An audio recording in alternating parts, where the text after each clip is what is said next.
मुझे इस चीज़ का कोई ज़्यादा अचंभा नहीं होता है। महाराष्ट्र में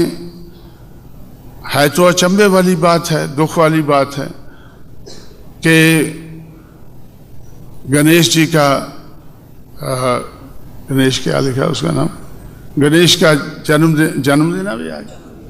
जन्मदिन है या कोई दिन है मतलब उनको मानने का, तो आज गणेश का दिन होने के कारण ओबीसी के लोग, मोस्ट बैकवर्ड कास्ट के लोग, खासकर श्री राम हेड़ाव जो सोचते हैं कि हमें परिवर्तन लाना है, तो जब वो गणेश को 2 घंटे के लिए भूल नहीं सकते तो कैसा परिवर्तन ला पाएंगे? क्योंकि अगर 12 बजे के बाद गणेश को वो बैठाते या लेकर घूमते तो कोई बुरी बात नहीं थी, क्योंकि 12 बजे तक ये प्रोग्राम था, 9 से 12 तक। लेकिन उन्होंने शायद पंडों ने बताया होगा, पंतों ने बताया होगा कि इस मौके पर शुभ मौका है तो गणेश को बैठाना है, और गणेश को बैठाने के लिए तो मोस्ट बैकवर्ड और बैकवर्ड कास्ट के लोग वो एक तरफ तो गणेश को बैठाने के लिए उनको इतनी मजबूरी है, दूसरी तरफ मैं फुले शाहू अम्बेडकर की बात कहता हूँ, ये भी उनके गले से नहीं उतर रही है। और परिवर्तन की बात हम कहते हैं और परिवर्तन हम अपनी जिंदगी में देखना चाहते हैं, तो ये बात भी मोस्ट बैकवर्ड कास्ट खास करके जब मैं उत्तर प्रदेश की तरफ देखता हूँ कि बीजेपी का सबसे बड़ा आधार, बीएसपी का सबसे बड़ा आधार उत्तर प्रदेश में चमार का वोट है, और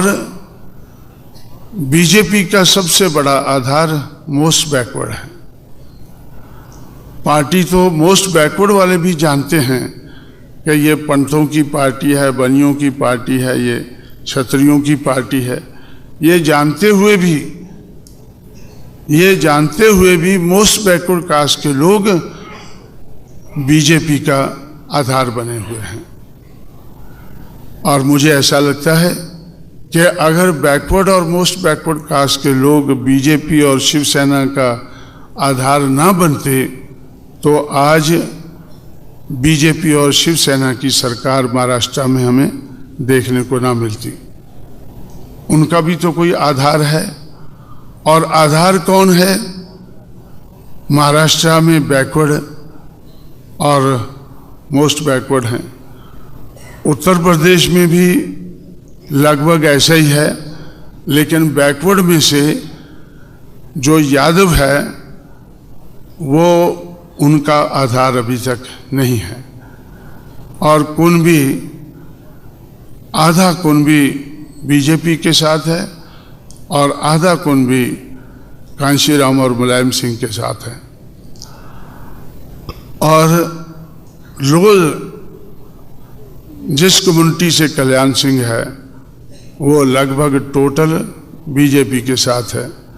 लोग से नीचे वाले लोग जो मोस्ट बैकवर्ड कास्ट के हैं, अभी भी इतनी कोशिश, मेरी कोशिश के बावजूद आज भी वो 2/3 बीजेपी के साथ हैं और 1/3 बीएसपी के साथ हैं,